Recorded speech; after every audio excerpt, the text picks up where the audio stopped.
त्यानंतर सर्वांना सुपरिचित आहे, त्यात काही विशेष असं हे नाही. कारण कसं आहे की त्यांचे सर्वांचे स्वभाव, वाणीबंधूंचे स्वभाव हे सर्वांशी संपर्क ठेवून आहेतच.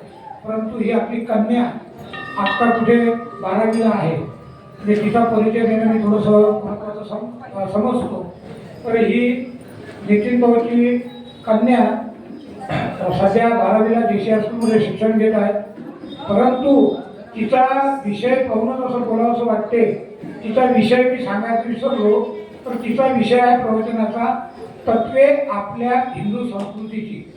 अतिशय महत्त्वाचा विषय आहे. तर जे तत्व आता लोप पावत आहे, जे तत्व आपली युवा पिढी विसरत आहे, अशी ही स्वतः तत्ववादी असलेली आपली कन्या या ठिकाणी हिंदू संस्कृतीची तत्वे काय आहेत, खरोखर हा विषय अतिशय आवश्यक आहे. किमान तरुण युवक लोकांसाठी हा विषय अतिशय महत्त्वाचा तिने निवडलेला आहे. पुनश्च एकदा मी सर्वांचं संस्थांच्या वतीने स्वागत करतो आणि माझी स्वराईचं स्वागत करण्याकरिता पुष्पगुच्छ देऊन स्वागत करण्याकरिता मी या ठिकाणी आमच्या सौ वैरागकर वहिनी यांना या ठिकाणी आमंत्रित करतो की त्यांनी तिचं पुष्पगुच्छ देऊन स्वागत करावं.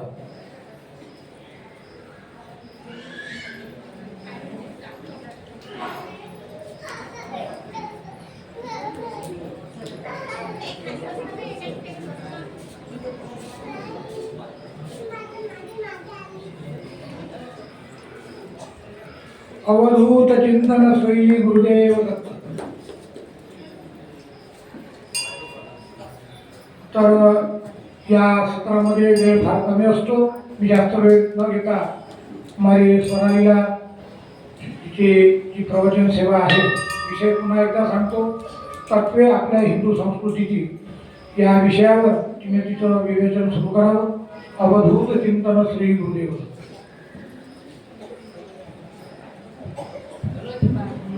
वक्रतुंड महाकाय सूर्यकोटी समप्रभ निर्विघ्नं कुर्मे देवो सर्व कार्येषु सर्वदा. कोणत्याही कार्यक्रमाची सुरुवात ही गणपतीच्या आराधनेनेच होते. म्हणून याही वर्षी मी सर्वप्रथम श्री नृसिंह सरस्वती स्वामी महाराज आणि गुरु महाराज म्हणजेच आपले लाडके बाप्पाचं मी नमन करते आणि माझ्या कार्यक्रमाची सुरुवात करते. तसेच मी श्री गुरुमंदिर संस्थानाचे सुद्धा आभार मानते की त्यांनी मला पुन्हा एकदा कार्यक्रमाची संधी दिली, माझ्या विचारांच्या प्रगटीकरणाला मंच दिला आणि माझ्या कार्यक्रमाला उपस्थित सर्व मान्यवरांचे सुद्धा मी आभार मानते. तसेच माझ्या आई वडिलांचे नमस्कार करून आणि नृसिंह सरस्वतींना वंदन करून मी माझ्या कार्यक्रमाची सुरुवात करते. तर मी स्वराली नितीन वाणी आज आपल्या सर्वांसमोर विषय मांडते काही तत्वे हिंदू संस्कृतीची. पहिल्या या विषयाची ओळख म्हणून मी आजच्या माझ्या प्रवचनाचे काही मुद्दे तुमच्या समोर सांगू इच्छिते. हिंदू संस्कृतीतील पंचतत्वे, काही धार्मिक तत्वे आणि काही सामाजिक तत्वे, तसेच 4 वेदांची मला समजेल अशी गाथा आणि आपल्या रूढी व परंपरांची थोडीशी कथा हे मी आपल्या समोर बोलणार आहे. हिंदुत्व बोलल्याबरोबर डोळ्यासमोर काय आलं तर आपले पंचतत्व, 5 तत्व ज्याच्यावर ज्योतिषांची भविष्यवाणी निर्भर असते की भौगोलिक तत्वानुसार, पृथ्वी तत्वानुसार, आकाश तत्वानुसार अमुक तमुक आपण जे बोलतो ते सगळं याच्यावरच अवलंबून असतं. मग आता आपण 5 तत्वामध्ये कोणती 5 तत्व मोजतो? पृथ्वी तत्व, जलतत्व, वायू तत्व, आकाश तत्व आणि अग्नितत्व. या 5 तत्वांचा विचार करण्याआधी मला सांगायचं पंचतत्व म्हणजे काय. संस्कृत शब्द पंच म्हणजे 5 आणि तत्व म्हणजे सत्य किंवा वास्तव. सत्य किंवा वास्तव याविषयी मला इथे एक गोष्ट सांगायची की वास्तव म्हणजे निरंकार किंवा चिरकाल चालणारं सत्य. पण वास्तव्य हा उच्चार मी केला नव्हे. वास्तव्य म्हणजे राहणे आणि वास्तव यातला फरक मला इथे सांगण्याजोगा वाटला म्हणून मी इथे आज सांगितले. वास्तव्य म्हणजे राहणे. लक्षात ठेवा, मान्यतेनुसार किंवा वैदिक शास्त्रानुसार जेव्हा आत्मा प्रकृतीचं रूप धारण होतो तेव्हा आपण त्याला जीवन प्रकृती असं म्हणतो. प्रकृती ही सर्वोत्कृष्ट ती स्थूल अशा 5 घटकांपासून निर्मित आहे. ही 5 घटक म्हणजे आकाश, अग्नी, वायू, जल आणि पृथ्वी तत्व. इथल्या बहुतांश लोकांनी माझं मागच्या वर्षीचं प्रवचन वक्तव्य ऐकलंच असेल. त्यावेळी आपण पृथ्वी तत्व याबद्दल बरंच बोललो. तर पृथ्वी म्हणजे कोण? तर आपली माता. पृथ्वी तत्वाबद्दल बोलताना मी मागच्या वर्षीच्या कार्यक्रमात उजळणी देत एक गोष्ट सांगते. पृथ्वी ही आपली माता आहे. आपण रोज कशावर चालतोय? तर पृथ्वीवर चालतो. ही कुठेतरी चुकीची गोष्ट आहे की आपण आपल्या आईवर पाय ठेवतो. तर या मातीवर जेव्हा आपण पाय ठेवतो ती चुकीची गोष्ट असल्यामुळे तिच्यासाठी रोज सकाळी क्षमा मागितली पाहिजे. समुद्र वसने देवी पर्वत स्तनमंडली विष्णुपत्नी नमस्तुभ्यं पादस्पर्शं क्षमस्वमेव क्षमस्वमेव क्षमस्व. म्हणजे काय? तर समुद्रावर बसलेली देवी आई तू, पर्वतासारखे जिचे स्तन आहे, ज्याची छाया सगळ्यांना हवी हवीशी वाटते, अशी देवी आई तू. आम्ही सगळे तुझ्यावर पाय ठेवतो, त्याबद्दल आम्हाला क्षमा कर, आम्हाला क्षमा कर. आम्ही रोज तुझा अपमान करतो, पण यापेक्षा गत्यंतर नाही. आपण तिच्यावर पाय ठेवणारच काय? पण मग माफी मागणं म्हणजे कुठेतरी आपल्यामध्ये कृतज्ञतेची भावना निर्माण करणं होय. त्यामुळे आपण हे केलंच पाहिजे. त्यानंतर वायू या तत्वाला अनुसरून एक उक्ती मला आठवते. ही संस्कृत उक्ती अशी की वायू अस्माकं जीवनस्य अत्यावश्यकं तत्त्वं वर्तते. वायू शिवाय जीवन नाही. ऑक्सिजन प्राणवायू शिवाय जीवन नाही. हवा आली नाही, गरमी होते, वायू शिवाय जीवन नाही. त्यामुळे वायू या तत्वाबद्दल सगळ्यांना सगळंच माहिती आहे. जीवन जगायला वायू हा हवाच. आपल्या आयुष्यात जगायला ही 5 तत्व खूप महत्वाची होती. आता कोणीतरी वैज्ञानिक म्हणतील आपल्याला जगायला फक्त 3च गोष्टी गरजेच्या: अन्न, वस्त्र, निवारा. अन्न कशापासून मिळतं? तर जल आणि अग्नी यापासून आपलं अन्न तयार होतं. ठीक आहे, चला आपण अग्नी नाही आहे म्हणू, पण अग्नी नसली तरी झाडांपासून आपलं अन्न येतं. झाडांना तयार व्हायला सूर्य, आकाश, वायू, जल आणि पृथ्वी सगळ्याचाच उपयोग होतो. त्यामुळे यावरच आपली संपूर्ण प्रकृती निर्भर आहे. या पंचतत्वांना कुठेतरी दुर्लक्षित केलेलं चालणार नाही. त्यामुळे आता मी अग्नितत्वाबद्दल बोलते. अग्निबद्दल काय बोलावं? आपल्या जन्मानंतर देवासमोर लागलेला दिवा आणि आपल्या मृत्यूनंतर जळणारी चिता किंवा आपल्या फोटोसमोर लागलेला दिवा म्हणजे अग्नी होय. आपल्या जन्मानंतर आपल्या समोर लागलेला दिवा आणि आपल्या मृत्यूनंतर जळणारी चिता किंवा आपल्या फोटोसमोर लागणारा दिवा म्हणजेच अग्नी होय. या अग्नीचं विश्लेषण करताना एक छोटासा श्लोक आहे. अग्नि प्रज्वलितं वंदे जात वेदं हुताशनं हिरण्यवलं वंदे समृद्धं विश्वतो मुखं. म्हणजे काय? ही अग्नी जेव्हा प्रज्वलित होते तेव्हा तो एक दिवा, मेणबत्ती किंवा कुठेतरी काहीतरी एक तयार होते, ज्याने आपल्याला ऊर्जा मिळते. हुताश म्हणजे होळी तयार होते, जी आपल्याला सगळीकडे प्रकाश देते. हिरण्यवलं म्हणजे सोन्याच्या रंगासारखी जी पिवळी धम्म आणि आपल्याला सदैव कामी देणारी अशी ही जी अग्नी असते ती विश्वतो मुखम आहे, म्हणजे सगळ्यांसाठी गरजेची आहे आणि विश्वाच्या मुखात बसलेली आहे. अग्नीशिवाय कसंच होणार आहे? आज अग्नी आहे म्हणून आपण आहोत, पण अग्नी कोप हा सगळ्यात वाईट गोष्ट आहे. कोणावरही अग्निकोप होऊ नये अशीच मी आज सगळ्या देवांना प्रार्थना करते. तसेच हिंदू धर्मात ही 5 तत्व संपूर्ण ब्रह्मांडाचा एक आधारस्तंभ मानली जातात. आयुर्वेदानुसार मानव शरीर या पंचतत्वापासून निर्मित आहे. जसं आपण अगोदर बोललो, जेव्हा आत्मा जीवनाचं रूप धारण करतो तेव्हा त्याला प्रकृती असं म्हणतात. या प्रकृती 5 तत्वांपासून निर्मित आहे. त्यामुळे आपल्या हिंदू धर्माची एक सवय, कुठेही जातोय कशालाही पाय लागल्यावर आपण त्या देवाचा इथे नमस्कार करतो. निर्जीव वस्तू जरी असली तरी पाय लागल्यावर आपण नमस्कार करणं योग्य समजतो, का तर आपल्याला ती शिकवण दिली गेली. त्याप्रमाणे या 5 तत्वांना सुद्धा आपण रोज कुठे ना कुठे आपल्या जीवनात पूजत असतो. जसं की आकाश तत्वास आपण श्री सूर्याच्या रूपाने पूजतो. रोज सकाळी सूर्यदेवास जल अर्पण करणे म्हणजेच आकाश तत्वाची पूजा करणे होय. हे शक्य नसेल तर सूर्याचा एखादा मंत्र तो शोधा आणि तो म्हणावा, अशी माझी इच्छा. आजकाल गुगलच्या संकेतस्थळावर आपल्याला या गोष्टी सहज उपलब्ध होतात. त्यानंतर येतो जलतत्व. जलतत्व म्हणजे श्री गणेश. श्री गणेशास आपल्या लाडक्या गणपती बाप्पास आपण जलतत्व संबोधतो. दर बुधवारी गणपतीची आराधना करणं, साधा वक्रतुंड हा श्लोक म्हणणं सुद्धा जलतत्वाची आराधना करण्यासारखं मानलं जातं. साधा आहे, सोपं आहे, कधीतरी केल्यास जलतत्व ही खुश होईल आणि म्हणजे आपल्याला जल ही खूप गरजेची गोष्ट आहे. ते इथे दुर्लक्षित करणं हे चुकीचं मानलं जाईल. आणि एक साधी गोष्ट आहे, गणपती ही बुद्धीची देवता आहे. अभ्यास असो काहीही असो तिथे आपल्याला जर ते मदत करतात तर जलतत्वाची पण आपण सोबतच पूजा करणं हे महत्वाचं होईल.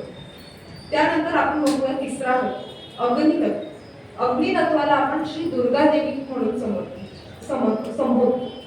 दुर्गा देवी असं म्हणतात की दुर्गा देवीचा कोप हा कठीण असतो, त्यामुळे दुर्गा देवीचं सगळं कडक असतं.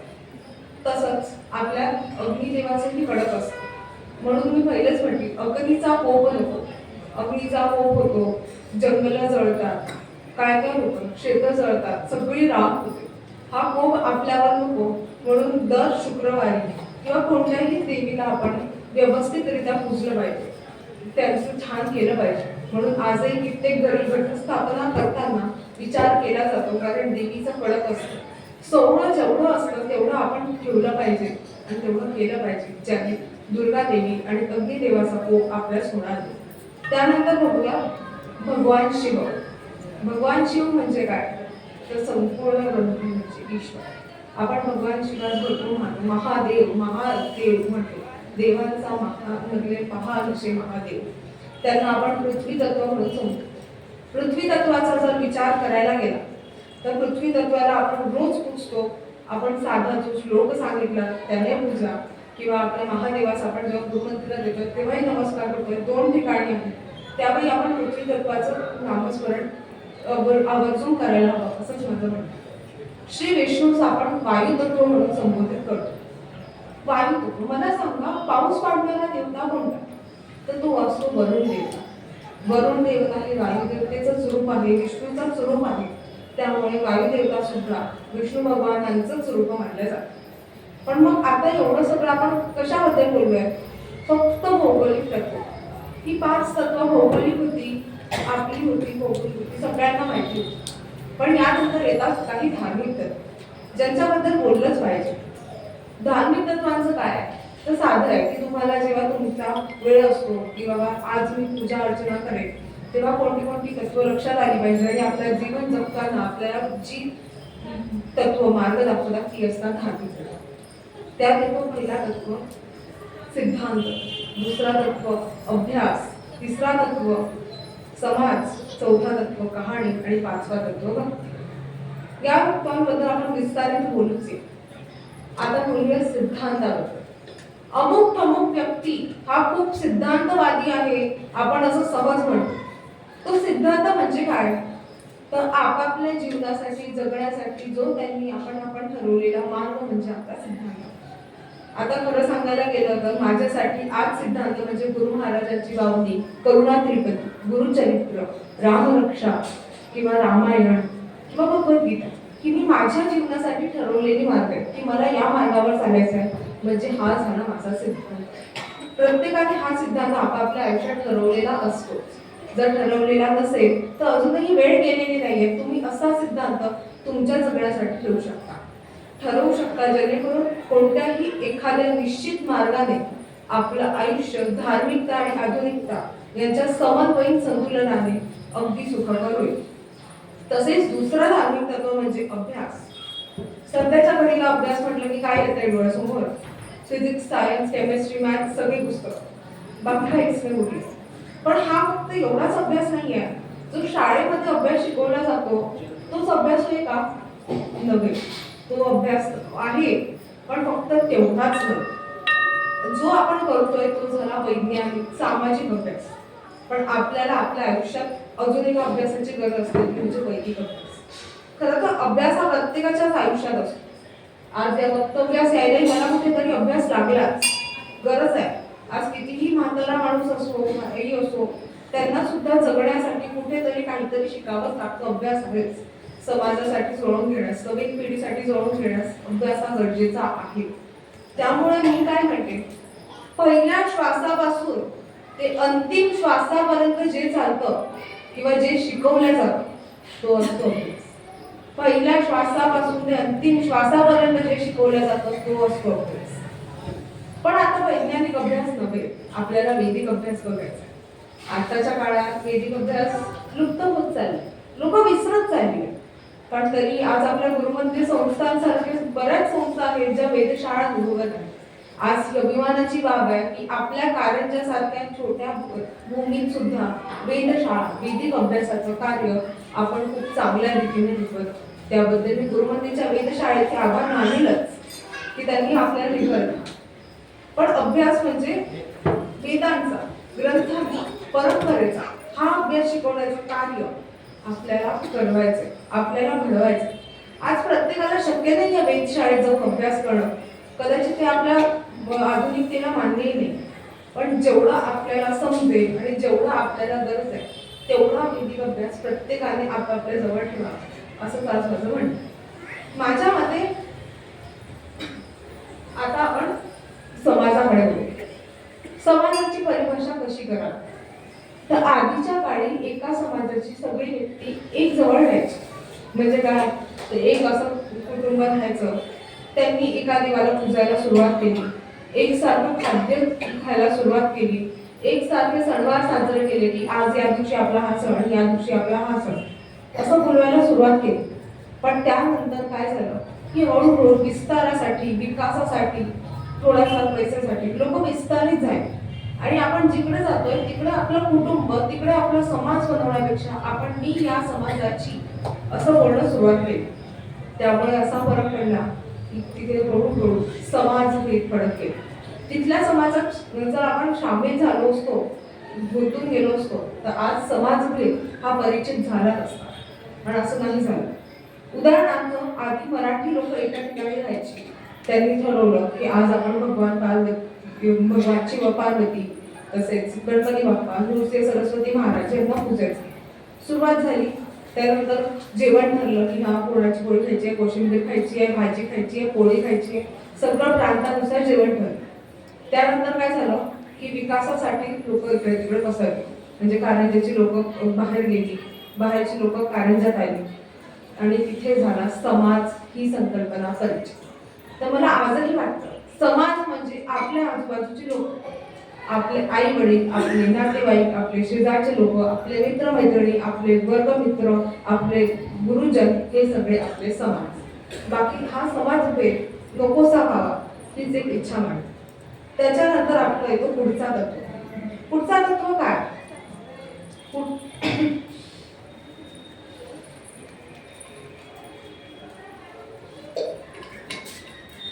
कहाणी. कहाणी कशी असते? प्रत्येकाला आवडते. आजीकडून, आजोबांकडून, आईकडून दिवसभर कहाणी ऐकल्या. कहाणी ही सगळ्यांचा आवडीचा विषय. ऐकायला रंजक आणि शेवटी बोधप्रद अशी कहाणी असते. कहाणी प्रत्येकाची असते. प्रत्येक देवाची, प्रत्येक संघाची, प्रत्येक घटनेची, प्रत्येक व्यक्तीची, प्रत्येक माणसाची, प्रत्येक काळाची कहाणी असते. पण मग कहाणी हा मानण्याचा आणि न मानण्याचा विषय की कुठेतरी कहाणी कशी असते. आता कोणीतरी प्रश्न उद्भवेल की कहाणी कशी आली धार्मिक तत्वात?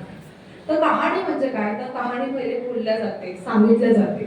आज माझी आजी मला कानातून कुठेतरी मला सांगत गेली की नाही बेटा हे करायचंय, शुभंकरोती म्हणायची आहे, हे करायचंय, ते करायचंय, म्हणून ते पुढे आलं ही सांगते कहाणी. आणि या कहाण्यांच्या सांगण्यावरून मौखिकतेतून लेखी या रूपात आपला तयार झाला एक विशिष्ट धर्मग्रंथ. पहिले कहाणीच होती, नंतर ती पुस्तकात किंवा ग्रंथात प्रकाशित झाली. सर्व गोष्ट आहे. पहिले मौखिक होतं, त्याच्यानंतर ते हळूहळू लिहिलं गेलं. पण मग कहाणीचं कसं आहे की सरळ एक साधी भाषा म्हणावी तर पुढच्या पिढीसाठी आपली जुनी संस्कृती व तत्वे पोहोचवायचं माध्यम म्हणजे कहाणी. फक्त माध्यम आहे. पण असं ऐकायला सगळ्यांनाच आवडतं. हो, काही काही कंटाळवाण्याही असतात, पण कहाण्या या गरजेच्या असतात. पुढे आपण जाऊया पाचव्या तत्वाकडे. पाचवा तत्व आहे भक्ती. आता भक्ती बोलताना त्याचे दोन प्रकार पडतात. एक असते श्रद्धा, एक असते अंधश्रद्धा. आता श्रद्धा अंधश्रद्धा या विषयावर न बोललेलंच बरं वाटतं, कारण तो आपापला विषय. पण तरी श्रद्धेची साधी व्याख्या काय म्हणावी? ज्याने कोणालाही काहीही त्रास होत नाही, कोणाची कोणत्याही प्रकारे हानी होत नाही, ती असते श्रद्धा. आणि ज्याने कोणालाही त्रास होतोय, कोणाची हानी होते, कोणाचं नुकसान होतोय, ती असते अंधश्रद्धा. प्रश्न एक निरुत्तरच राहील, देव नरबळी मागतो का किंवा देव बकरी बळी मागतो का? आता ते देवालाच माहिती की देव मागतोय की नाही मागतो. ठीक आहे, या विषयावर नाहीच बोलूया. असो, केव्हापासून आपल्या मनात एक साधा प्रश्न निर्माण झाला. हिंदू धर्म, हिंदू तत्व सगळं ऐकतोय, पण मग हिंदू धर्म म्हणजे काय? सनातन तत्व मानणारा आपला हिंदू धर्म, याची ऋग्वेदात एक साधी व्याख्या केली जाते. सत्यम शिवम सुंदर. सत्य, शिवासारखं सुंदर असलेला आपला हिंदू धर्म. इथे धर्मांतर किंवा धर्म काही हे नाही, एक साधी भाषा सांगते, एक साधी गोष्ट सांगते की धर्माची, एका कहाणीची. धर्मभेद हा नाही, एक साधं माझा काय मत आहे हे मी व्यक्त करते. सनातन तत्व मानणारा आपला हिंदू धर्म म्हणजे सनातन सत्य, ईश्वर सत्य, आत्मा म्हणजे सत्य, मोक्ष म्हणजे सत्य, आणि या सत्याच्या मार्गावर म्हणजेच सनातन धर्माच्या मार्गावर चालणारा माझा हिंदू धर्म, आपला साऱ्यांचा हिंदू धर्म सुद्धा सत्य आहे. आणि सनातन म्हणजे जो शाश्वत आहे, जे अढळ सत्य आहे, ते आपलं हिंदुत्व आहे. हाच माझा सनातन धर्म सिद्धांत आहे, हा सनातन धर्मच माझा सिद्धांत आहे असं मी सांगते. या हिंदू धर्माचा थोडासा इतिहास सांगायला जाऊया.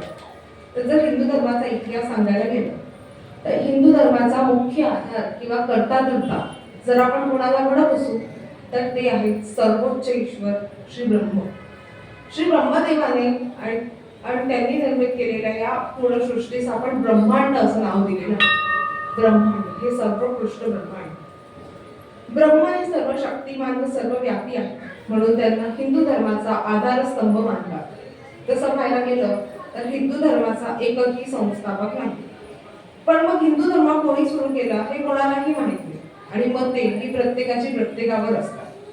आज हे काय केलंय, तिने ते काय केलंय, तो काय म्हणतोय, हे प्रत्येकाचं आपापलं मत असतं. तसं हिंदू धर्माच्याही संघटनेवर, स्थापनेवर बरीच प्रश्न, मते, उत्तरे आहेत. त्यातील काही लोकांच्या मते हिंदू धर्माला एकही संस्थापक नाही आणि सुरुवात कधी झाली हेही कोणास ठाऊक नाही.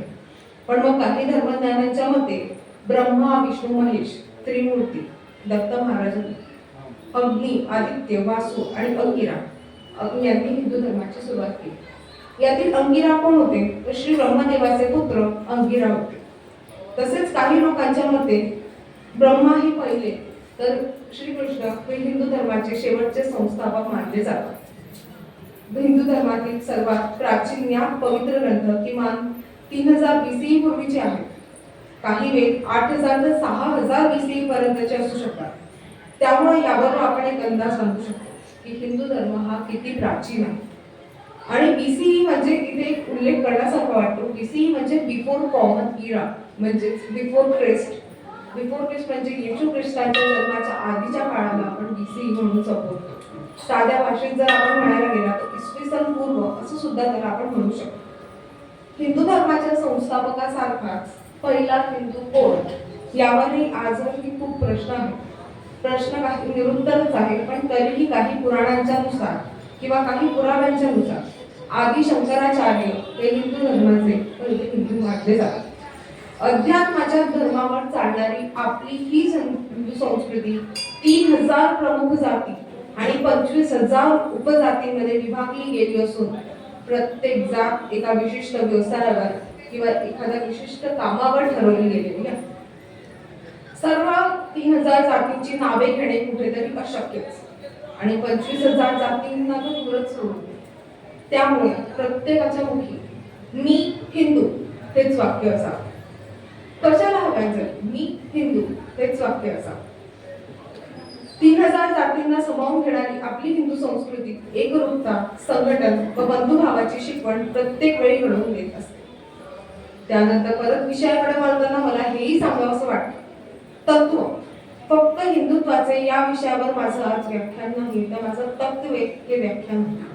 आज इथे उपस्थित जैन धर्मियांचा जर विचार केला तर त्यांच्यासाठी अहिंसा हा सर्वात मोठा धर्म किंवा सर्वात मोठा तत्व मानला जातो. तसेच मी केलेल्या काही अभ्यासांच्या पानानुसार हिंदू धर्मात सुद्धा काही तत्वे ही आपण जैन धर्मासारखी मानतो. ती 8 तत्वे इथे आवर्जून सांगावीशी वाटतात.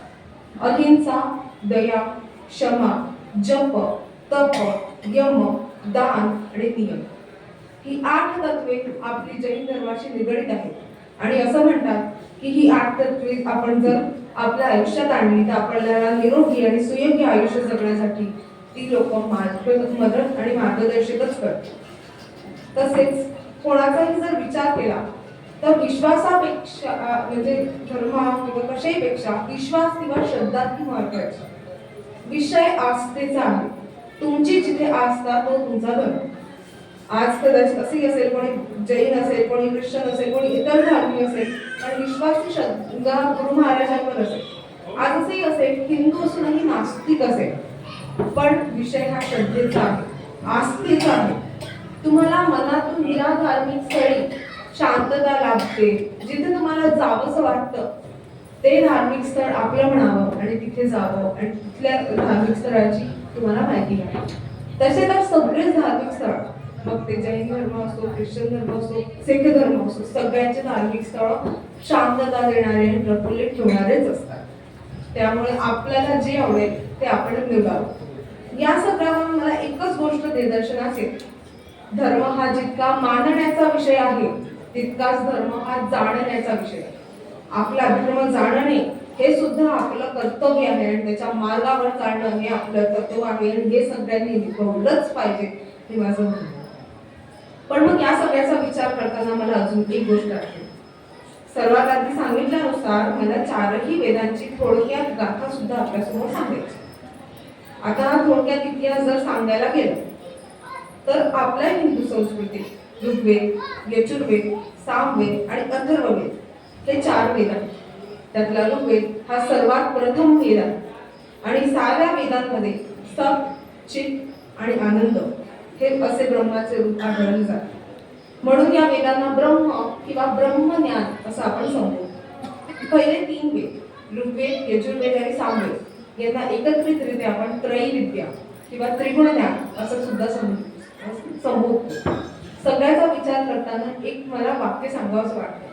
आपल्या संस्कृतीत किंवा कधीतरी आपल्या आईने एक वाक्य सांगितलं असेल, सत सत सत विवेक बुद्धीने विचार कर। हे सगळं याच्यातूनच आलेलं आहे। सत सत विवेक बुद्धी म्हणजे चांगल्या डोक्यांनी व्यवस्थितरित्या डोक्याचा पूर्णपणे वापर करून विचार कर, देव आपल्या पाठीशी आहे आणि ते आपल्यासोबत राहणारच आहे। आता सामान्यरित्या आपण वेदांचा उल्लेख करण्यासाठी वेदांगी या शास्त्रांची निर्मिती करण्यात आहे। त्यात छंदशास्त्र, कल्पसूत्रे, ज्योतिष्य, निरुक्त, शिक्षा आणि व्याकरण याचा समावेश आहे।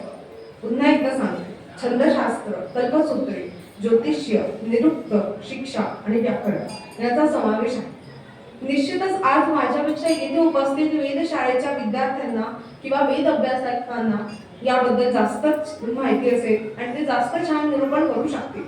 पण एका सामान्य माणसाला हवी तेवढी किंवा जेवढी गरजेची आहे की बाबा मला माझ्या धर्माबद्दल इतकं माहिती हवी, तेवढी माहिती आज मी तुम्हाला सांगते। निश्चितच जर आज मी कुठेतरी चुकली तर तुम्ही मला माफ कराल आणि मला माझ्या चुका सांगाल याची मी अपेक्षा करते। काही पुराणांनुसार महर्षी व्यास हे वेदांचे संकलक मानले जाते। आता वेदाची सरळ आणि साधी भाषा करायला गेली तर मला एक संस्कृत उक्ती आठवते, मंत्र ब्राह्मण्यो वर्धे नामधेय। म्हणजे काय, ब्राह्मण आणि मंत्र यांना एकत्र जर केलं तर दोघांना मिळून वेद असं म्हटलं जातं। त्यातला वेद हा असा भाग आहे ज्यात वेदाच्या शब्दांचं उच्चारण केलं जातं। मंत्र मंत्र म्हणजे आपण उच्चारण करतोय, बरोबर, त्यामुळे त्याला जो जिथे शब्दाचं उच्चारण केलं जातं त्याला आपण मंत्र असं म्हणतो। आणि ब्राह्मण हा वेदांचा असा भाग आहे ज्यामध्ये मंत्रांची व्याख्या केली जाते। आज आपल्याला वेद कोण शिकवतात, ब्राह्मण शिकवतात, तर ब्राह्मण जेव्हा व्याख्या करतात त्यामुळे जिथे व्याख्येचा भाग येतो, जिथे ते सांगण्याचा स्पष्ट करण्याचा भाग येतो तो असतो वेदांचा भाग, त्यामुळे ब्राह्मण असं म्हटलं जातं। वेद हे भारतीय धर्माचे व संस्कृतीचे मूलाधार ग्रंथ आहेत। असं सुद्धा म्हटलं जातं की जगातलं पहिलं साहित्य लिहिलं गेलेलं ते म्हणजे वेद आहे। जेव्हा बाकी ठिकाणी कोणत्याही राज्यात कोणत्याही देशात लिहायला सुरुवात झाली नाही, कोणताही लिखित स्वरूपाचा पुरावा आला नाही, तेव्हा आपल्या ठिकाणी 4 वेद 108 उपनिषद लिहिल्या गेली। तेव्हा आपल्याकडे 70,000च्या वर गुरुकुल होते आणि आपला पूर्ण भारत समृद्ध होता आणि संस्कृतवर आपण एक पूर्ण व्यवस्थित विश्व मांडलेलं होतं. आज 10वीच्या पाठ्यपुस्तकात संस्कृतमध्ये हे सांगितलं सुद्धा जातं की आज येणारं सायन्स हे अथर्ववेद आणि या वेदांमधून घेतलं गेलेलं आहे आणि त्याच्यावर आजही श्लोक आहेत. पण या संस्कृत भाषेला कुठेतरी भाषांतरित करण्याची गरज आहे, जी आज कुठेतरी त्याचा अभाव होत चालला. कारण संस्कृत ही भाषा जुनी भाषा, समजत नाही, बोलायला त्रास आहे, 10वी नंतर सोडून दिल्या जाते. पण ती कुठेतरी जर समोर आली तर आज तिच्यासाठी खूप ठिकाणी खूप संधी आणि खूप काही आपल्याला नोकऱ्या मिळू शकतात. ही एक लक्षात ठेवण्यासारखी बाब आहे की संस्कृत भाषेसोबत एक विदेशी भाषा तुमचं आयुष्य सुखकर करण्यासाठी पुरेशी आहेत आणि ती तुम्हाला मदत नक्कीच करेल. मानवाच्या सृष्टी आधी परमेश्वराने मानवाच्या कल्याणासाठी निर्माण केलेली गोष्ट म्हणजे वेद.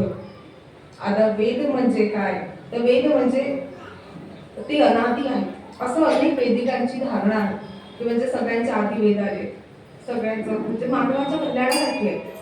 त्याच्यामध्ये सायन्स आहे, अथर्ववेद म्हणजे सायन्स, बस बाकी काही नाही, विज्ञान. वेदांना संहिता असं सुद्धा म्हटलं जातं. या वेदांना आपण 4 उपविभागात मानतो: संहिता, आरण्यके, ब्राह्मणे आणि उपनिषदे. उपनिषदे हा वेदांच्या शेवटी येतात म्हणून त्यांना आपण वेदांत असे म्हणतो. वेदांचा जिथे अंत होतो तो वेदांत आणि आपण उपनिषदे यांना वेदांत असे म्हणतो. वेद वाङ्मयावर आधारलेली आपली ही संस्कृती म्हणजे वैदिक संस्कृती होय. वेदांची निर्मिती अनेक ऋषींनी केली. त्यासोबत असेही म्हणतात की काही त्यातले सूक्त हे स्त्रियांनी सुद्धा लिहिलेले आहेत. खूप सूत्र ही स्त्रियांनी रचलेली आहेत. ऋग्वेद यातील मूळ ग्रंथ मानला जातो, मी पहिले सांगितल्यानुसार. पण हा पूर्णपणे काव्यरूप आहे. यात काव्य बरेच आहेत. ऋग्वेदासह यजुर्वेद, सामवेद आणि अथर्ववेद ही 4 वेद आहेत. संस्कृत धातू वेद, वेद म्हणजे जाणून घेणे आणि याच धातूपासून वेद हा शब्द तयार झाला, ज्याचा अर्थ साधारणपणे ज्ञान असा म्हटला जातो. त्याचसोबत मौखिक पठणाच्या आधारे वेदांचे जतन केले गेले आणि त्या वेदांना श्रुती असे म्हणतात. म्हणजे जसं की आजकाल वेधशाळेचे विद्यार्थी जेव्हा वेद सांगतात तेव्हा जे ते म्हणतात त्यांना आपण वेद नाही म्हणत, त्यांना आपण श्रुती असं म्हणतो. तिथे श्रुती वाचताय, श्रुती मौखिक पठणाचे जे असतात त्यांना आपण श्रुती म्हणून संबोधतो. अनेक ऋचा ज्यात आहे तो होय ऋग्वेद. ऋचा म्हणजे काय, स्तुती करण्यासाठी रचलेलं पद. स्तुती म्हणजे कौतुक, कौतुक करण्यासाठी रचलेलं पद म्हणजे ऋचा होय.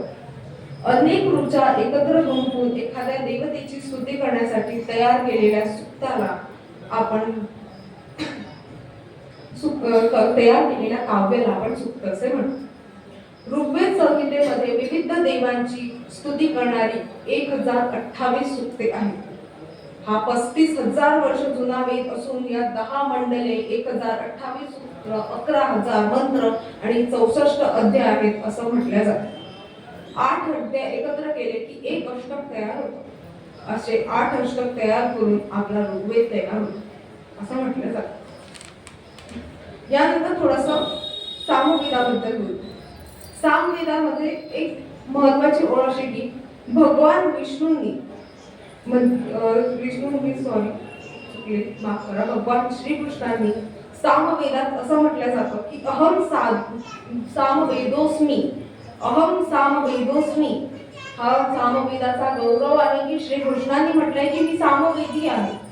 आता सामवेदामध्ये काय, तर सामवेद हा सगळ्या गायन क्षेत्राचं मूळ मानलं जातं. सामवेदात ऋग्वेदातील ऋचांचे गायन कसे करावे याचे विवेचन आहे. संक्षिप्त स्वरूपात जर सांगावं तर जे ऋग्वेदात गायन आहे, काव्यरूप श्लोक आहेत, त्यांना कसं वाचावं, त्यांचं विवेचन कसं करावं, त्यांचं कसं स्पष्टीकरण द्यावं, त्याला आपण सामवेदात संक्षिप्त रूपात छानपणे सांगितलं गेलेलं आहे. 75 ऋचा ऋग्वेदाच्या शाखेतून घेतलेला, तर 75 या बाष्कल शाखेतून घेतलेला म्हणून आपला सामवेद हा तयार होतो.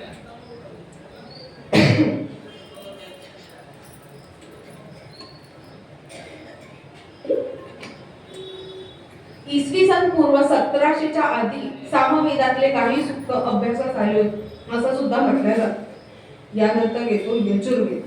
यजुर्वेद हा महत्वाचा घटक आहे, कारण यजुर्वेदी बरेच ब्राह्मण यजुर्वेदी असतात, त्याच्याबद्दल खूप बोलल्या जातात. तर गद्य आणि पद्य दोन्ही मिळून जे तयार होतो तो असतो यजुर्वेद. यामध्ये यज्ञ कर्माचं महत्व आहे. आज इथे यज्ञाची तयारी चालू आहे. यजुर्वेदात यज्ञ कसं करावं हे शिकवलं जातं. यजुर्वेद वाचणं कठीण आहे. त्यातली श्लोक ही छोटी छोटी आहेत. अशा छोट्या छोट्या श्लोकांमधून तयार होतो यजुर्वेद. जास्त मोठी नव्हे, पण त्यात यज्ञ पद्धती कशा कराव्यात, कार्य, यज्ञ, यज्ञ म्हणजे त्याग, कार्य म्हणजे कृती, याचं विवेचन करणारा ग्रंथ किंवा वेद म्हणजे यजुर्वेद. यजुर्वेदाचे दोन विभाग पडतात, कृष्ण यजुर्वेद आणि शुक्ल यजुर्वेद. या दोन्हीचं पाठ करणं आपलं आवश्यक आहे. कृष्ण यजुर्वेदाचं संकलन महर्षी वेद व्यास यांनी केले आहे. तर तिचे दुसरे नाव तैत्तिरीय संहिता असे सुद्धा केले जाते. यात मंत्र आणि ब्राह्मण असे भाग मिसळले गेलेले आहेत. जसं मी पहिलेच बोलली, मंत्र ब्राह्मण्यो वर्दे नामधेय, म्हणजेच मंत्र आणि ब्राह्मण एकत्रितपणे वेद असे मानले जाते. शुक्ल यजुर्वेद हे सूर्याने ज्ञान वैकल्य उपदेशात रूपात दिलेले होते. म्हणजे काय, तर सूर्याने दिलेला शुक्ल यजुर्वेद आहे. त्यात 15 शाखा होत्या. त्यातल्या सध्याच्या आपल्याला ओळखीत जर असेल तर साध्या भाषेत 40 अध्याय, 303 भाषांतरे आणि 1975 मंत्रांचा आहे आपला यजुर्वेद. आता 1975 मंत्र किंवा आपल्या ऋग्वेदाची इतकी सारी मंत्र पाठ करणं सोपी नव्हे. माझ्याकडूनही नाही होणार आहे, तुमच्याकडूनही नाही होणार, पण तिथे कुठेतरी आपल्या जीवनामध्ये एक एक श्लोक त्यांचा आणायला हवा. त्याबद्दल आपण थोडंसं बोलूच या नंतर. पण त्याआधी अथर्ववेद. अथर्ववेद हे आपला सर्वात शेवटचा. Atharvaveda is equals to science. पहिलेच बोलू, अथर्ववेद म्हणजेच विज्ञान. गणित, विज्ञान, आयुर्वेद, समाजशास्त्र, कृषी विज्ञान इत्यादी अनेक विषयांचं वर्णन अथर्ववेदात केलं जातं. अथर्ववेद हा सगळ्यात शेवटचा वेद असून यामध्ये सगळं आधुनिकतेचंच विवेचन आहे असं म्हणायला हरकत नाही. काहींना त्यात मंत्रतंत्रही सापडतात, पण हा वेद ब्रह्मज्ञानाचा उपदेश करतो. जगायला काय लागतं, ब्रह्मज्ञान लागतं. त्याचा जो उपदेश आहे तो हा अथर्ववेदात होतो असं माझं म्हणणं आहे. तर मोक्षाच्या काही पद्धती सुद्धा आपल्याला अथर्ववेदात सापडतात. याला आपण ब्रह्मवेद असेही म्हणतो. अथर्व आणि अंगिरस या ऋषींमुळे या मंत्राला अथर्व अंगिरस असेही म्हणतात. अंगिरस ऋषी अथर्वान ऋषींसोबत होते म्हणून अथर्व अंगिरस असेही म्हणतात. नाही तर आपण संक्षिप्त रूपाने अथर्ववेद असे सुद्धा म्हणतो. 20 अध्याय मध्ये विभागला गेला आहे. तर प्रत्येक कांडात अनेक सूत्र आहेत. असे एकूण जर आपण गुणायला गेलो तर 5977 मंत्र आपल्या अथर्ववेदात आहेत. त्यामध्ये हा सगळ्यात चारही वेदांमध्ये संक्षिप्त रूप असलेला आपला अथर्ववेद. अथर्ववेदाची जाणून घेणं हे आजच्या पिढीसाठी खूप गरजेचं होतं. इथे एक गोष्ट सांगावीशी वाटते. आपण एक झाड आहे. झाडाला काय गरज असते, पाणी बिणी हवंच आहे, पण त्याच्यासोबत झाडाला गरज आहे मुळांची आणि वरच्या फांद्यांची. जर झाड छान देदार असं डोरेदार छान दिसत आहे तर मग ते विकलं जातं, काहीतरी येतं, फळं देतात, काहीतरी देतात. तर आपण झाड आहे. बाहेरून आपण जे दिसतोय ते सुशोभीकरण आणि वरचं सगळं हे दिसतंय. ती आहे आधुनिकता. कपडे घालण्याची पद्धत, दिसण्याची पद्धत, चष्मा, हे सगळं आधुनिकता. पण आपल्याला कुठेतरी जमिनीवर धरून ठेवण्याचं काम कोण करतंय, तर धार्मिकता, आणि ती आहेत आपली मुळं. एक गोष्ट सांगावीशी वाटते, जेव्हा आपण बीज असतो, छोटस असतो, आईच्या पोटात असतो, तेव्हा आपल्याला सुरुवात आपण समांतर असं वाढतो, झाडासारखं वाढतो. मुळंही वाढतात आणि वरचा भाग पण वाढतो, सोबत वाढतात. आणि एक वेळ आधुनिकता म्हणजेच वरचा भाग झाडाचा कापला गेला तर तो पुन्हा डेरेदार वाढतो, पण मुळं छाटली तर झाड कोलबडून पडतं, झाड खाली पडून जाईल. त्यामुळे कधीच धार्मिकतेची मुळं ही न विसरण्यासारखी आहे. त्यांना जर धरून ठेवलं तर आपलं आयुष्य हे सुखकर होईल आणि आपल्या जीवनामध्ये धार्मिकता आणि आधुनिकता यांचं समन्वयीन संतुलन होईल आणि आपलं आयुष्य सुखकर होईल.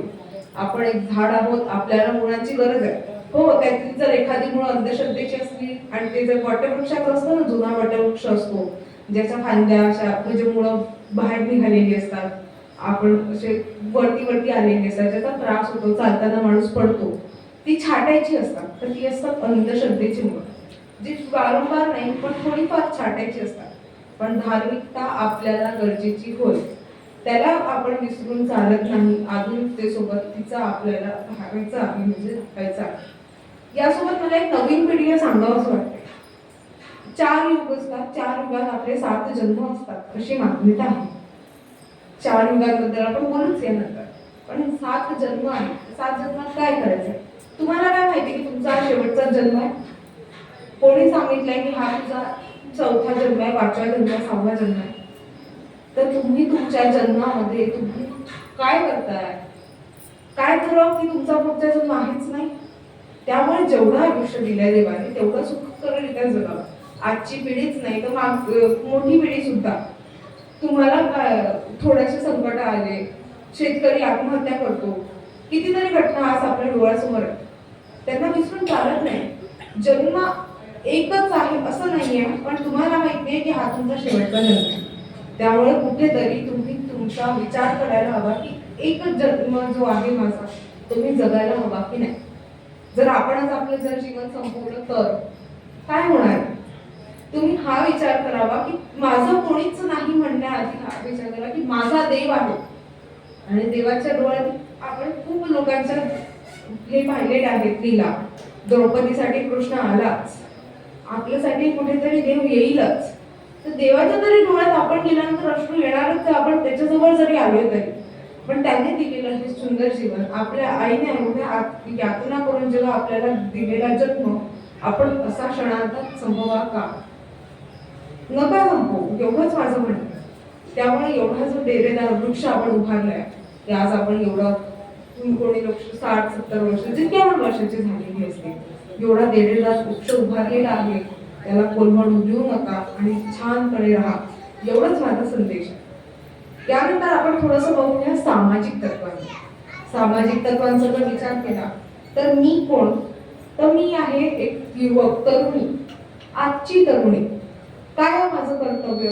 तर माझी आज ही संभाषणाची कला आहे, ती कुठेतरी माझ्या देशासाठी मला वापरायची आहे, हे माझं तत्व आहे.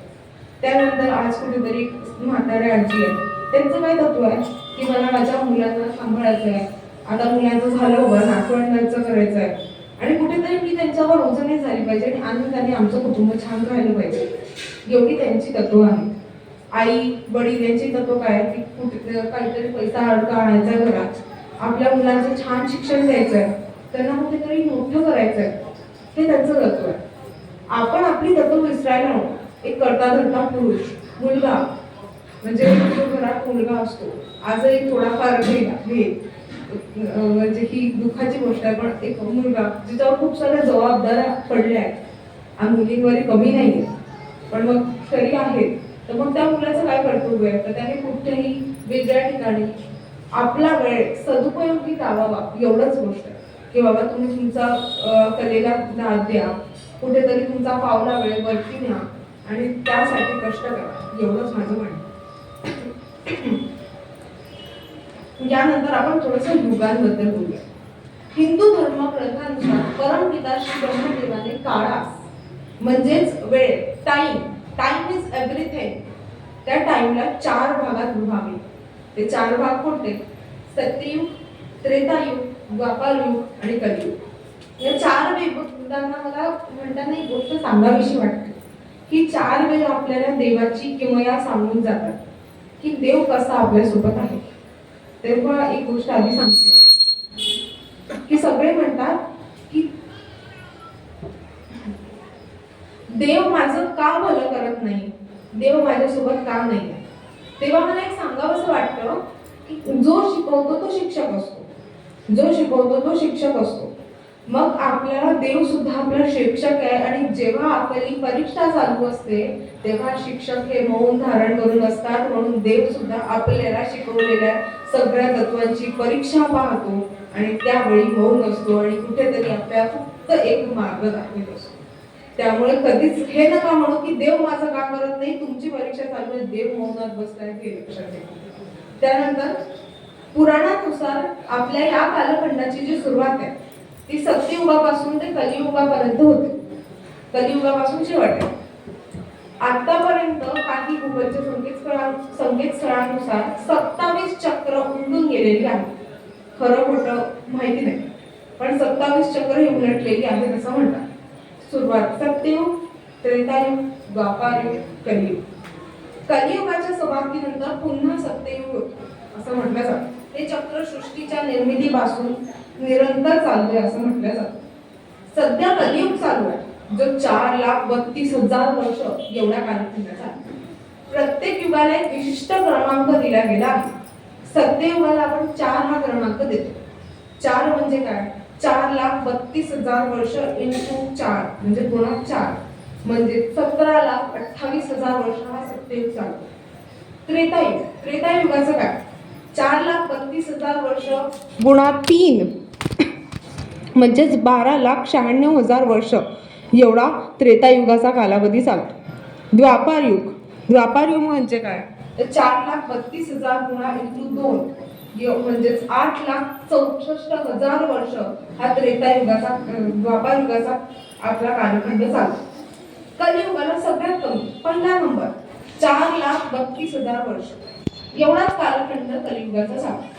यावरून सांगावंच वाटतं की देव आपल्यासाठी किती विचार करतो की बाबा माझी मुलं आहेत त्यांना जास्त त्रास नाही द्यायचा.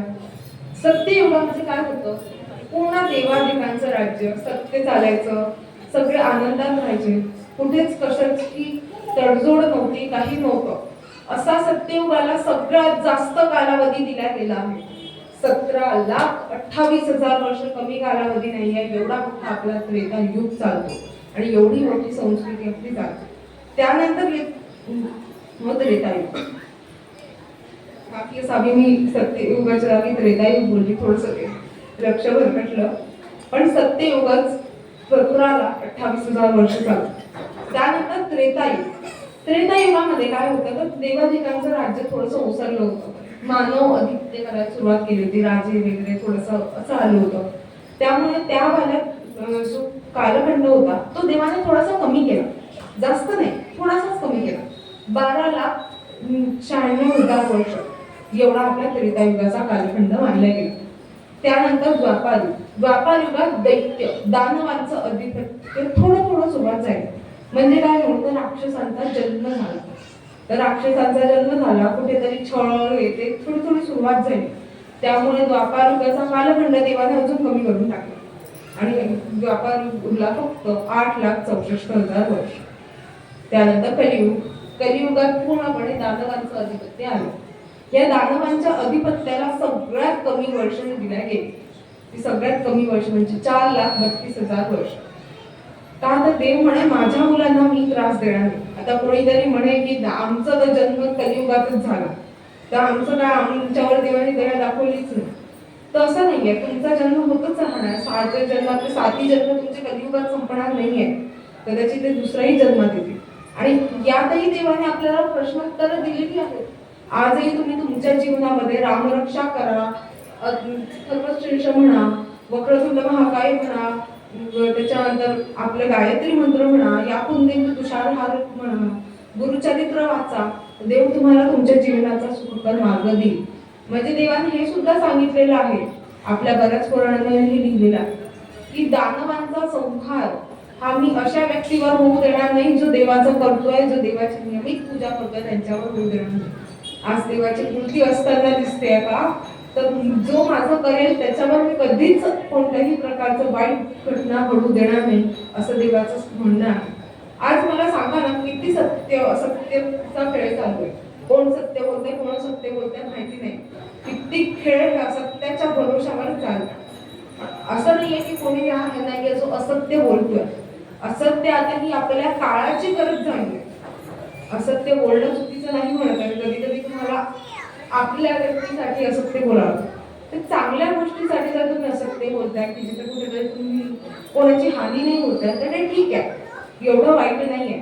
पण जर एखाद्या असत्याने कोणाचं काहीतरी नुकसान होत आहे, जसं की एखादा आपण जर चुकीचा गुन्ह्याला कबुली दिली असं वगैरे, ज्याने सगळ्यांचं असं वाईट होत आहे, ते असत्य बोललं.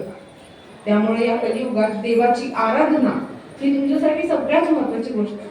त्यातही रामनवमी असते, आपले गणेश चतुर्थी असते, गुरु महाराजांचा हा 45 दिवसांचा काळ. या 45 दिवसांच्या काळात तुम्हाला हवी तेवढी भक्ती करा. रोज शक्य नाही, जेवढं येता येत आहे तेवढं या आणि इथे आपल्या देवासमोर आपलं मत व्यक्त करा, आपलं मन मोकळं करा. देव हा आपलं ऐकतो, फक्त उत्तर नाही देत, मौनाने शांत आहे, पण कुठेतरी देव आपल्याला ऐकतोय. आणि असं म्हणतात की आपल्या आयुष्याची पानं लिहिताना देवाने काही पानं रिकामी सोडली, तर आपले चांगले कर्म ही पानं लिहितात, असं देवाचं सरळ मत आहे. त्यामुळे कधी तुमचं ते रिकामं पान चालू आहे काय माहिती आहे. त्यामुळे ठीक आहे, असत्यचं ठीक आहे, पण तुमच्याकडून जेवढी चांगली गोष्टी घडतात तेवढ्या कराव्या आणि कुठेतरी आपलं आयुष्य सुखकर करण्यासाठी झटावं, एवढंच माझं म्हणणं आहे.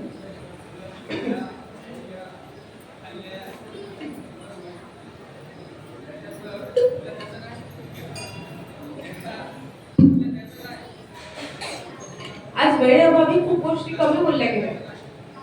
कदाचित मागच्याही वर्षीच्या माझ्या याच्यात तुम्ही असाल तर मागच्याही वर्षी थोडीफार काही झाली, पण आज तर मी माझं प्रमोशनच म्हणेल खरंच की मी तिकडून इकडे आहे. त्या गुरु महाराजांच्या छोट्या स्त्रीवर त्यांना पाहण्यापेक्षा आज मला त्यांच्या समक्ष पाहत आहे ही माझ्यासाठी आनंदाची बाब. कुठेतरी कोणीतरी म्हणाल की मोठ्या स्टेज पासून तू इकडे आहे, नाही, माझ्यासाठी आनंदाची गोष्ट आहे की देवाने मला त्यांच्या जवळ बोलवलं. देवाने माझी संधी दिली मला बोलायची. आज मला संस्थानाने जितकी संधी दिली आहे तितकीच देवाने सुद्धा दिली आहे की नाही तू ये माझ्या सेवेसाठी ये. 8वी पर्यंत मला नव्हतं एवढं ज्ञान की मी हे करू शकेल, पण मी जसं जसं लिहायला सुरुवात केली देवाने मला लगेच थोडंफार झालं 11वीत संधी दिली, 12वीत दुसरी संधी आली. कदाचित मी हे निरंतर चालू ठेवेल ही देवाची कृपा आहे, त्याला विसरू नका. तुमचा धर्म वेगळा असेल नसेल माहिती नाही, पण जिथे कुठे जाल मी म्हणत नाहीये की गुरु महाराजच आहे. प्रत्येक धार्मिक स्थळ शांती देणारं प्रफुल्लित ठेवणारं असतं आणि प्रत्येक देव हे एकसारखे आहेत आणि आपण सगळ्यांनी आपापल्या धर्मास पूजा माना आणि त्याची तत्व समजून घ्या. हाच माझ्या आजच्या व्याख्यानाचा सारांश आहे असं मी म्हणतो. सगळं सांगताना कुठेतरी हे येतं की देव आज आपल्यासाठी काय करतो हा प्रश्न विचारायच्या आधी स्वतःला बघा की देवाने तुम्हाला एवढं संक्षिप्त बनवलंय की तुम्ही आज इथे बसलेले आहात. जवळपास लोक गाडीने आली असतील, काही लोक छान चालत आली असतील, आपल्यावर पुरेसे कपडे आहेत, अन्न आणि आहेत, सगळीकडे जाण्याची मुभा आहे, आधुनिकतेचा खूप मोठा वाटा आहे. तर एवढं सगळं देवाने दिलं असताना आपण देवाने काय दिलं हे नका. देवाने आपल्याला दिलेल्या संकटांना थोडंफार सामोरं जायची ताकद ठेवा. माझी आई मला नेहमी म्हणते अपयश पचवायची ताकद ठेवा, तसं संकट आणि अपयश दोन्ही पचवायची ताकद आपल्यामध्ये असायलाच पाहिजे, हे देवाचं म्हणणं असतं. आणि देव आपल्याला कधीच सांगत. त्याच्यानंतर जेव्हा आपण बोलली होती की ऋग्वेद यजुर्वेद सामवेद आपल्याला सांगतात, मदत करतात, सगळं करतात. आता सगळ्यांचे श्लोक करणं होत नाही. एक साधा मंत्र सांगेल जो तुम्हाला ऋग्वेदातही असेल आणि सामवेदातही असेल. सामवेदामध्ये 75 श्लोक वगळता, म्हणजे 75 श्लोक सोडून बाकीची सगळी श्लोक ही ऋग्वेदातूनच घेतलेली आहेत, तिथूनच संकलित केल्या गेली. ओम भूर्भुवः स्वः तस्य विदुर्वरेण्यं भर्गो देवस्य धीमहि धियो यो न प्रचोदयात्. गायत्री मंत्र आहे, साधा मंत्र आहे. जर तो तुम्ही तुमच्या आयुष्यात आणला तर कुठेतरी तो तुम्हाला लाभकारी पडेल, कारण तिथे वेदांचा सुद्धा अभ्यास होतोय, वेदांचं सुद्धा काहीतरी तिथे नामस्मरण केलं जातंय आणि देव आपल्याला तिथे न पावेल. हा गायत्री मंत्र. फक्त याच्या आधी आपण ओम बोललो. ओम बोलल्याने काय होतंय तर आपली वाणी उच्चारण लवकर होत आहे, असं थोडंसं सुधारतं. असं म्हणतात की आपला जो इथला कंठ असतो तो ओम बोलण्याने सुधारला जातो, त्याच्यामध्ये बऱ्याच गोष्टींमध्ये बदल होतो आणि तो चांगला राहतो. व्हॉइस बॉक्स आपण इंग्लिशमध्ये व्हॉइस बॉक्स म्हणतो, तो चांगला राहतो असं म्हटलं जातं. त्यामुळे हा श्लोक म्हणावा. फक्त अवेळी म्हणू नये, कारण मी सांगितलं पण दुर्गा देवी गायत्री देवी हे जवळपास रूप सारखीच आहे. त्यामुळे दुर्गा देवी किंवा गायत्री देवी म्हणजे जी असते ती रात्री कोपते. त्यामुळे गायत्री मंत्र हा रात्री न म्हटलेला चांगला असतो. तुम्ही पहाटे सकाळी शाळेत जायला कामाच्या आधी आई उठते तेव्हा, जेव्हा तुम्ही आंघोळ करून या तेव्हा हा म्हटलेला चांगला असतो. तेव्हा म्हणा, तुम्हाला हा लाभदायी ठरेल, स्वतःला शांती देणारा ठरेल. कुठेतरी 1 मिनिट शांत बसा, विचार करा आणि आपल्या श्लोकांचं नामस्मरण करा. तुम्हाला जी श्लोक शिकवली असतील ती म्हणा, ते करा. पण मग आता असं आहे की मी सुद्धा हे व्याख्यान चालू करण्याच्या आधी 1 मिनिट बसली, शांत बसली, आपण वक्रतुंडचं नामस्मरण केलं. ही असते आपल्या श्लोकांमधून मिळणारी शांती, आपल्याला हवी असलेली तत्व.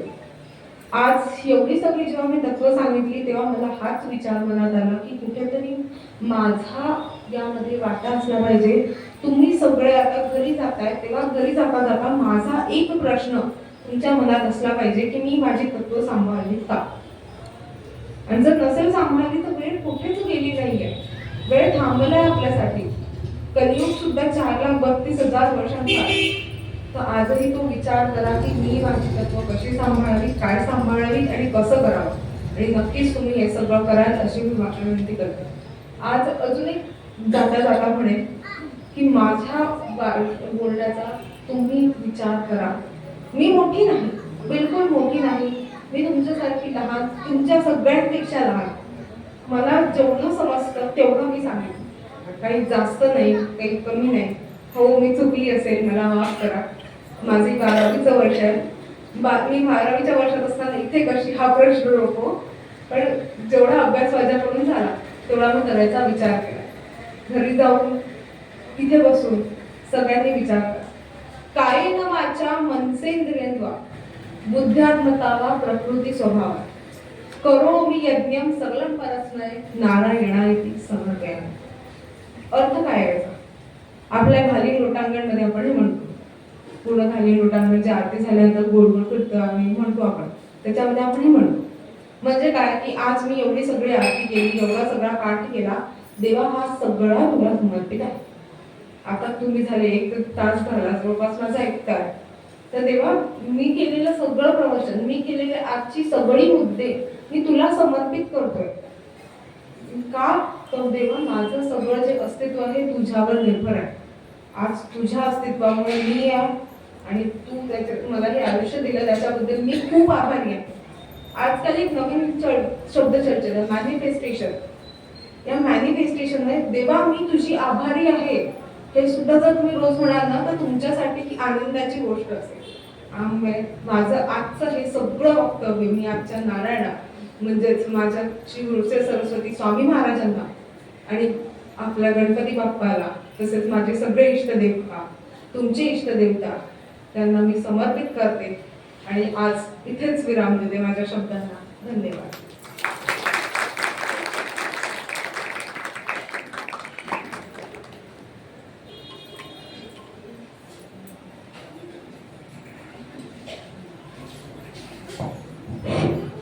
अवधूत चिंतन श्री गुरुदेव दत्त. श्रींच्या जन्मोत्सवानिमित्त आपण रोजच या ठिकाणी या परिसरामध्ये वेगवेगळ्या विषयावरचं विवेचन, प्रवचन, आध्यात्मिक, धार्मिक उपदेश, मोठमोठ्या संत महात्म्यांचे उपदेश या ठिकाणी आपण श्रवण केले. पण खरोखरच हा जो आज स्वरालीने विषय घेतला होता तत्वे आपल्या हिंदू संस्कृतीची, आणि तिने हे पण सांगितलं की सगळ्यात जुनी संस्कृती, सगळ्यात जुना धर्म, सगळ्यात बेसिक रिजन म्हणजे हिंदू. आद्य शंकराचार्यांनी स्थापना केली तर सर्वप्रथम हिंदू म्हणजे आपले आद्य शंकराचार्य. खरोखर तिच्या अभ्यासाची आणि 12वीला असताना सुद्धा तिची ही तयारी बघून मला पण काय बोलावं. खरोखरच आजच्या या युवा वर्गामध्ये जर अशा मुली आणि असे जर मुलं असले तर हिंदू संस्कृतीला अजिबातच घाबरण्याचं कारण नाही. स्वरालीने सांगण्यानुसार तिने युगांचं वर्णन सुद्धा केलं, सत्ययुग, द्वापारयुग, त्रेतायुग आणि कलियुग. मग या सर्व युग निर्मिती करणारा परमेश्वर.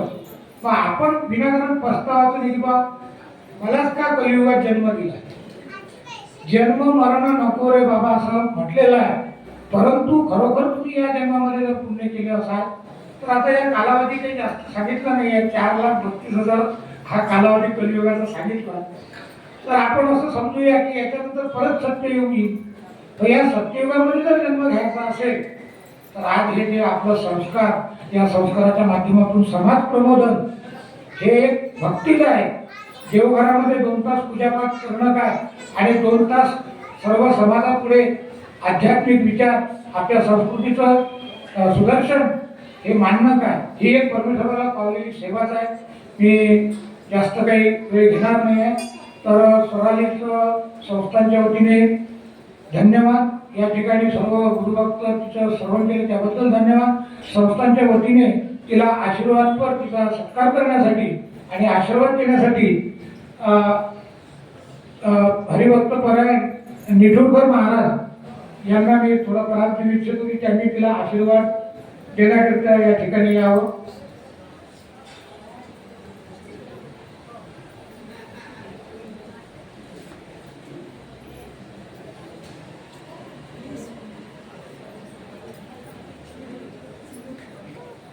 निठुरकर महाराजांचा सर्वांना परिचय आहे.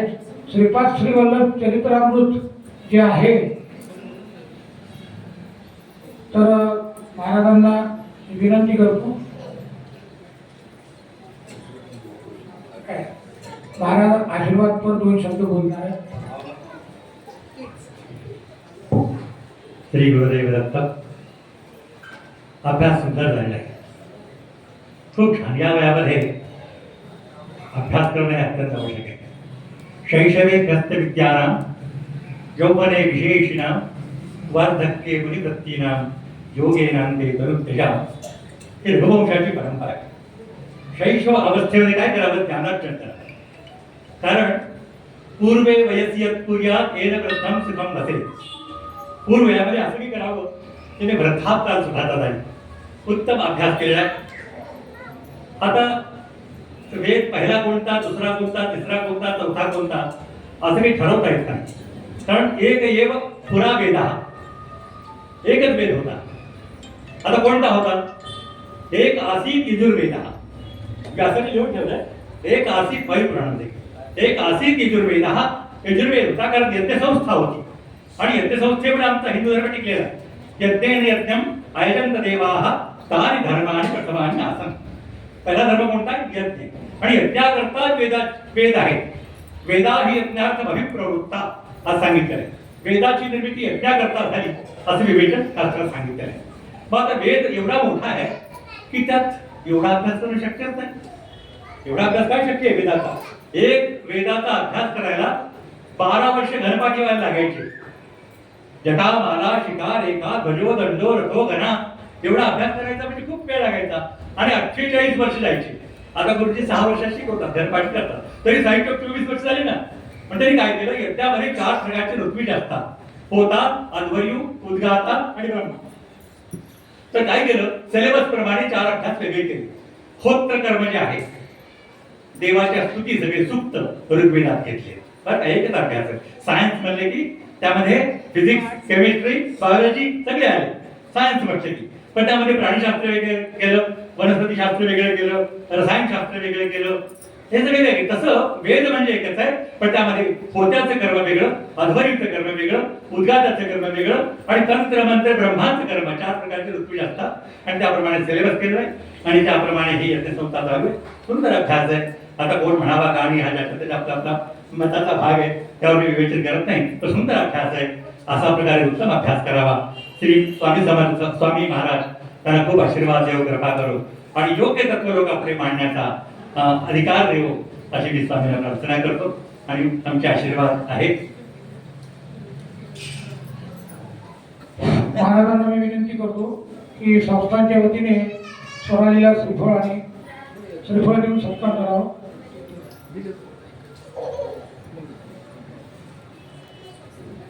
अवधूत चिंतन श्री गुरुदेव दत्त. आणि या ठिकाणी मी स्वरालीच्या वतीने किंवा स्वरालीला मी सांगू इच्छितो की खरोखरच तिच्या आयुष्यातलं पहिलं प्रवचन श्रींच्या सेवेत तर झालं परंतु पहिलं प्रवचन सभामंडपात झालं. पण ते प्रवचन इतकं सुंदर महाराजांना आवडलं की दुसरं प्रवचन तू माझ्या जवळ येऊन कर. त्याच्यामुळं आणि आशीर्वाद देण्यासाठी निखुरकर महाराज तुझ्या खरोखर म्हणजे तुझी तपश्चर्या फळाला आली. यानंतर रात्री 9:30ला गायनाचा कार्यक्रम याच ठिकाणी श्री सौरभ नाईक यांचा होणार आहे. आता सर्वप्रथम आरती होईल. तर या ठिकाणी प्रवचन सेवेचा कार्यक्रम संपला. पुनश्च एकदा सर्वांचे मी आभार मानतो आणि आजचा हा कार्यक्रम संपला असं मी जाहीर करतो. अवधूत चिंतन श्री गुरुदेव दत्त.